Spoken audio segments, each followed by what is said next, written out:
Hello friends, welcome to Gomathi's kitchen. நம்ம இன்னைக்கு பார்க்க போற ரெசிபி பாத்தீங்க அப்படினா உருளைக்கிழங்கையும் பட்டாணியும் வச்சு ஒரு சிம்பிளா ஒரு குருமா எப்படி செய்யலாம்ங்கறத பார்க்க போறோம். இது கிட்டத்தட்ட பாத்தீங்கன்னா சால்னா டேஸ்ட்ல இருக்கும். அதனால நீங்க இத வந்து சப்பாத்தி, பரோட்டாவோடலாம் வச்சு சாப்பிடுறதுக்கு ரொம்பவே நல்லா இருக்கும். ஆல்ரெடி நம்ம சேனல்ல போட்டுருக்கிற kuruma varieties அப்புறம் சாஃப்ட் சப்பாத்தி பரோட்டா இதோட வீடியோவோட லிங்க் எல்லாமே பாத்தீங்கன்னா டிஸ்கிரிப்ஷன் பாக்ஸ்ல இருக்கு. விருப்பப்பட்டா செக் பண்ணி பார்த்துக்கோங்க. இப்போ நம்ம இந்த குருமா எப்படி செய்யலாம்ங்கறத பார்க்கலாம். கோமதிஸ் கிச்சனை சப்ஸ்கிரைப் பண்ணாதவங்க சப்ஸ்கிரைப் பட்டனை பிரஸ் பண்ணிக்கோங்க. உடனுக்குடனே அப்டேட் வேணும் அப்படின்னா பக்கத்தில் இருக்க பெல் பட்டனில் ஆல்ங்கிற ஆப்ஷனை மறக்காமல் ப்ரெஸ் பண்ணி வச்சுக்கோங்க. இப்போ இந்த குருமா செய்கிறதுக்குன்னு பார்த்தீங்கன்னா ஒரு சட்டியை சூடு பண்ணியிருக்கிறேன். அதில் 1 டேபிள் ஸ்பூன் அளவுக்கு எண்ணெய் சேர்த்துருக்கிறேன். இதில் ஒரு பட்டை, 4 கிராம்பு, கொஞ்சமாக கல்பாசி சேர்த்துருக்கிறேன், 1/4 டீஸ்பூன் அளவுக்கு சீரகம். இது எல்லாத்தையுமே போட்டுட்டு நல்லா பொரிஞ்சு செவக்கணும். இந்த அளவுக்கு நல்லா பொரிஞ்சு செவந்ததுக்கு அப்புறமா ஒரு வெங்காயம், அதாவது கொஞ்சம் பெரிய சைஸில் ஒரு வெங்காயம் எடுத்து நல்லா பொடியாக கட் பண்ணதுன்னு பார்த்தீங்கன்னா 1 கப் அளவுக்கு இருக்கும். இதோட கொஞ்சம் கருவேப்பிலை இலைகளையும் போட்டுட்டு வெங்காயம் நல்லா லைட் கோல்டன் கலராக வர அளவுக்கு வதக்கி எடுத்துக்கோங்க. இந்த அளவுக்கு வதங்கினா போதுமான அளவு. இப்போ 1 டீஸ்பூன் அளவுக்கு இஞ்சி பூண்டு விழுது சேர்த்துட்டு அதோட பச்சை வாசனை போகிற அளவுக்கு வதக்கி எடுத்துக்கோங்க. இந்த அளவுக்கு நல்லா வதங்கி வந்ததுக்கு அப்புறமா காரத்துக்கு பச்சை மிளகா தான், அதனால 4லேருந்து 5 பச்சை மிளகாவை கட் பண்ணி சேர்த்துருக்கிறேன். நீங்கள் பச்சை மிளகா காரத்துக்கு ஏற்ற மாதிரி வீட்டு காரத்துக்கு ஏற்ற மாதிரி சேர்த்துட்டு 2 நிமிஷம் வதக்கிடுங்க. இப்போ சின்ன சைஸில் ஒரே ஒரு தக்காளி கட் பண்ணது 1/2 கப் அளவுக்கு இருக்கும் போட்டுட்டு வெங்காயம் தக்காளி எல்லாம் நல்லா குழைவாக வதங்கி தக்காளி இருக்கிற இடமே தெரியக்கூடாது.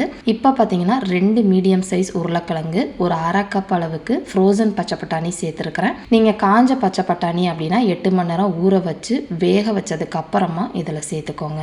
பச்சை பட்டாணியும் உருளைக்கிழங்கும் நல்லா வதங்கணும். இப்போ இதுக்கு தேவையான அளவு 3/4 டீஸ்பூன் கல் உப்பு சேர்த்து நல்லா ஒரு 2-3 நிமிஷத்துக்கு வதங்கினதுக்கு அப்புறமா தண்ணி ஊற்றி வேக வச்சா சட்டுன்னு வதங்கிடும். இப்போ 1/2 டீஸ்பூன் அளவுக்கு கடையில் வாங்கின கறி மசாலா பவுடர் அப்படின்னு இருக்கும், எந்த பிராண்ட் வேணால் வாங்கிக்கலாம். அதை இதில் போட்டுட்டு நல்லா வதக்கி எடுத்துக்கோங்க.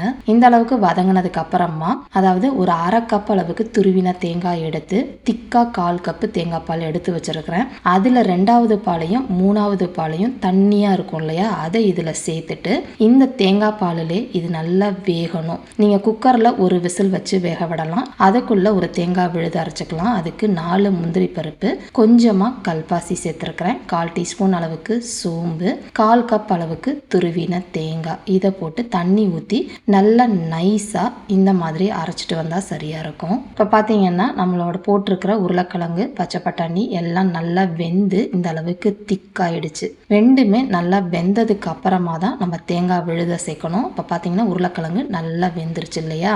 இப்போ இந்த சமயத்தில் தேங்காய் விழுத இதில் சேர்த்துட்டு இப்போ நம்ம முந்திரி பருப்பு தேங்காய்லாம் போட்டிருக்கறனால நல்லாவே திக்காயிடும். அதனால் மிக்சி ஜாரில் ஒரு 1/2 கப் அளவு போல் தண்ணி ஊற்றி இதில் சேர்த்துருக்கிறேன். இப்போ பார்த்தீங்கன்னா இதில் நான் ஒரு 1/4 கப்பு சொன்னேன் இல்லையா, முதல் பால் எடுத்து வச்சுருந்தேன்னு, அதை இதில் சேர்த்துட்டு எல்லாத்தையும் நல்லா கலந்து விட்டுருங்க. ஒரு 1/4 டீஸ்பூன் அளவுக்கு கரம் மசாலா பொடி, கடையில் வாங்கினது வீட்டில் இருக்கிறது எது வேணால் சேர்த்துட்டு கலந்துட்டு ஒரே ஒரு கொதி தான் இந்த அளவுக்கு வரணும். ரொம்ப நேரம் கொதிக்க விட்டுறாதீங்க.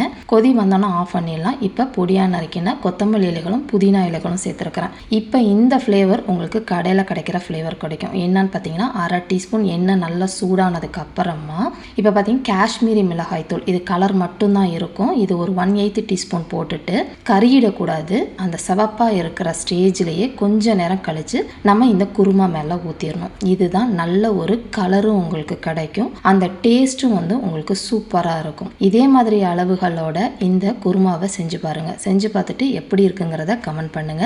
வீடியோ பிடிச்சிருந்தாலும் கமெண்ட் பண்ணுங்க, லைக் பண்ணுங்க. மறக்காம கோமதிஸ் கிச்சன் சேனலை சப்ஸ்கிரைப் பண்ணி வச்சுக்கோங்க. தேங்க்ஸ் ஃபார் வாட்சிங்.